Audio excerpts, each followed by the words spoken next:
Hello writers. Last time you wrote strong leads for one of your seed ideas. You have already narrowed down your seed idea using the hourglass. Today we'll keep working on that same narrative, and you can choose to start a new one. It's up to you. We will spend our writing time today working with one of the important elements of narrative. That's the characters. Writers have many ways of developing characters. I want to show you some of those ways for you today. Before we get started with some examples, let's turn to the table of contents in our writing lessons notebook. And we are going to go to the next page number, and we're going to write describe characters. All right, now that you've done that, we are going to touch base to that elements page, and we are going to write describe characters.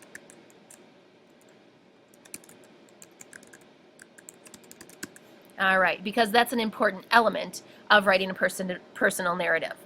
All right, so let's go to the next clean page, which is our characters page. Give it the same title or label as what you wrote in the table of contents. As you can see on this page, I put together some cute little characters that you might want to describe within your story. These are just some suggestions. Obviously, if you don't have them in your story, you're not going to want to put them in your story to describe them. Just so you can describe them. So let's get some examples. The first example is going to be Kitchen Story by Ariane. Hand this out, teachers, and we're going to read through it. Once you read through the story, I want you to take a look at the ways that this story explains the characters or describes the characters. So please read through it, and then we'll come back. Now that you've read through the beginning of the story, you know that Ariana is cooking with her grandma, or learning how to cook with her great-grandma, Granny. Let's think about how she is described as a character. So it says, what do you notice Ariana did to let the reader know about the character of her granny? So let's start with her appearance. How did the character look? Raise your hand if you can tell. Yeah, it says that she had black hair.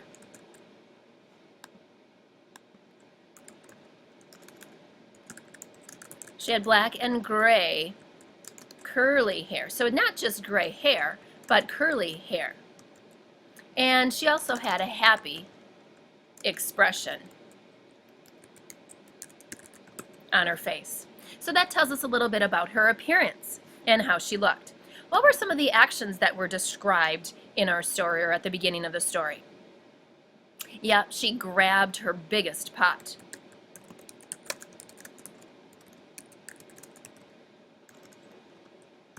All right, so that tells a little bit about what she did, Granny did. All right, to go into the dialogue, what dialogue was used? All right, yes, I am feeling great, baby.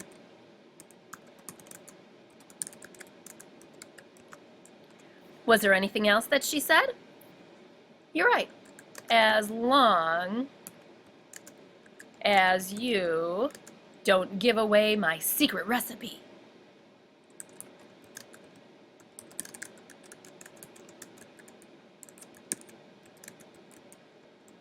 Now you don't have to write that in. We'll just do it up on the board. So in our story about Ariana, we learn about the character and the characters described to give us a little insight. I'm going to read from one of my favorite children's stories. It's called The Rainbow Fish. Many of you have heard it. Maybe not for a long time, but I'm sure you know the story. A long way out in the deep blue sea there lived a fish. Not just an ordinary fish, but the most beautiful fish in the entire ocean.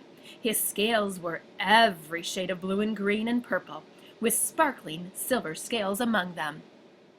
Are you picking up on how our fish possibly looks? Keep listening for those character descriptions in the appearance, the actions, and the dialogue that goes on. I'll continue reading. The other fish were amazed at her beauty. They called him Rainbow Fish. Come on, Rainbow Fish, they would call. Come and play with us. But the Rainbow Fish would just glide past, proud and silent, letting his scales shimmer. One day, a little blue fish followed after him. "Rainbow fish," he called, "wait for me.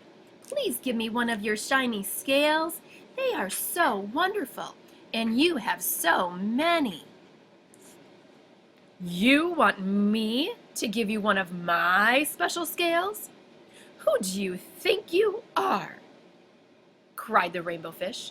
"Get away from me." Shocked, the little blue fish swam away. He was so upset. He told all his friends what had happened. From then on, no one would have anything to do with the rainbow fish. They turned away when he swam by. If we were to fill in our chart with the story Rainbow Fish, how does our character look? What's his appearance? We know that he has scales, and they're every shade of blue and green and purple. We also know that they sparkle.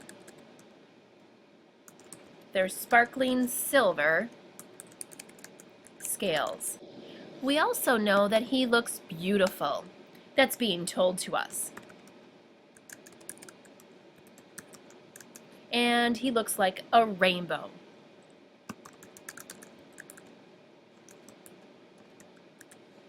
That's actually why they call him rainbow fish.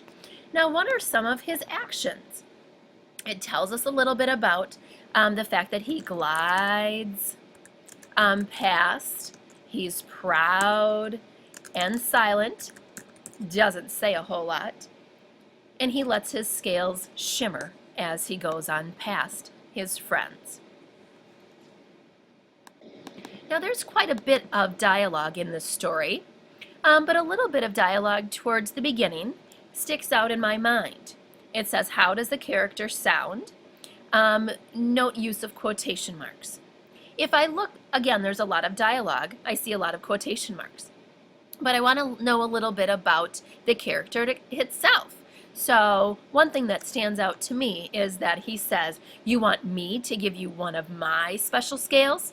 Who do you think you are?" So I would type that in to the dialogue section just to remind me of who this fish kind of is, and the fact that he doesn't really want to share any of his beauty with anyone else.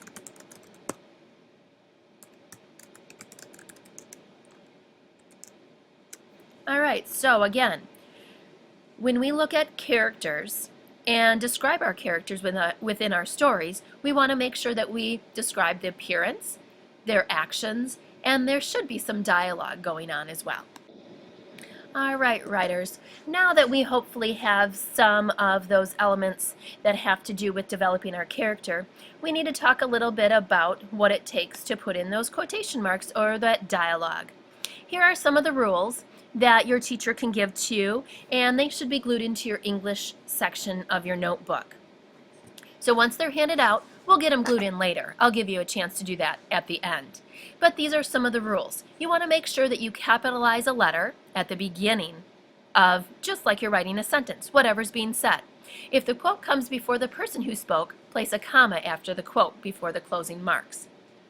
Here's an example. "The world is a very big place with 7 continents and 4 oceans," the teacher told the class. Notice I don't end what I'm saying with a period, I end it with a comma. My period goes after who's doing the talking. Okay? You can go through these 8 steps with your teacher, and hopefully you'll better understand how to use quotation marks within your dialogue that you use either at the beginning of your sentence or at the beginning of your story, in the middle of your story when you're developing your character, you're possibly developing your setting, and or at the end of your story when you're wrapping everything up in your closing. Good luck using quotation marks. Ask your teacher if you have any more questions. All right, now that we know how to use those quotation marks, hopefully you've added some in. I'm going to go back and look to see what how I did within my narrative writing. I have my new leader, my new beginning, and I stuck with the dialogue. Notice how I use those quotation marks at the beginning? I don't really say who's saying it because it's coming first person from me. And I do say I screamed. Here's where I want to look at developing my character. I talk about Paul, who is my husband, and instead of just saying my husband, I call him my daredevilish husband. So in a way, I'm describing his character here. We were always looking for the biggest and the wildest rides to tackle. So again, developing who Paul and I are. Here I'm talking a little bit about myself. I love the twist and loop rides best. So I'm talking a little bit about myself here. I think that's okay for now, for developing my character. Maybe some of you can give me some better ideas of how I can develop that character that I could possibly add to my story. Now it's your turn. Reread your story, either the one you're working on yesterday or the day before, one of your stories that you would like to eventually take to the end, and I want you to look through it. Find where you are developing that character. Once you find those spots, I'd like you to find a partner. Read maybe 1 to 2 sentences where you develop your character within your story. Is there anyone who would volunteer to share their character development examples? Wonderful. Enjoy writing the rest of class.